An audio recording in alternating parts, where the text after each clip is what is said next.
I'm Rick Hines. I kind of fell in love with this cave on my first trip in here in 1970. Later the landowner relations degraded and the caving community could not get in without trespassing through the natural entrance.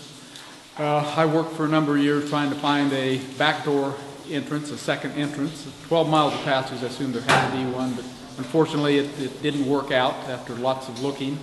Then we found a sinkhole. We dug for 5 years in a sinkhole about a half a mile from the cave. And we spent 5 years, roughly 1,000-man days trying to dig into that sinkhole. And eventually it got too sketchy and we gave up. And there were still guys to this day that regret giving up because of lots of blowing air coming out. We had 2 bats come out, so we knew we were connected to the cave, but we were in a sinkhole, and that's basically an unstable situation to start with. But from there, when we gave up on that project, we spent maybe another year just kind of thinking about a better plan. And the better plan was to pick an ideal location to enter the cave. We had a friendly landowner, so we got a lease, a 20-year lease. So we drilled a 9-inch hole after a radio locate, and we came into the T-junction. At that point, we hooked up with Dr. Paul Worsey at the University of Rolla, and he is the rock explosives expert. He managed to not only train us, but get 1,000 pounds plus of explosives donated.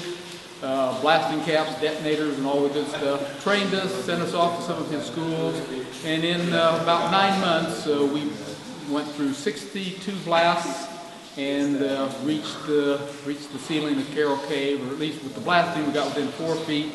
And then in July 2002 we broke through, and since then we've formed the Carroll Cave Conservancy. We're working hard to get as many science projects going in here as possible. We have Dr. David Ashley in here today with a group of his biology students that have been working. We've had lots and lots of man hours of survey work in here.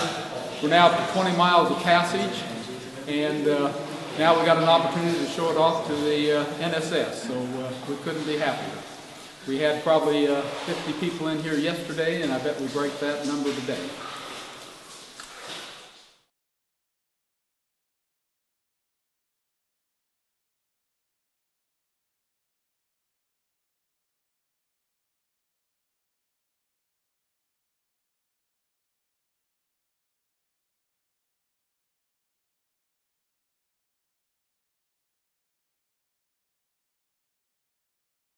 It's not like most of it's a photograph. I know.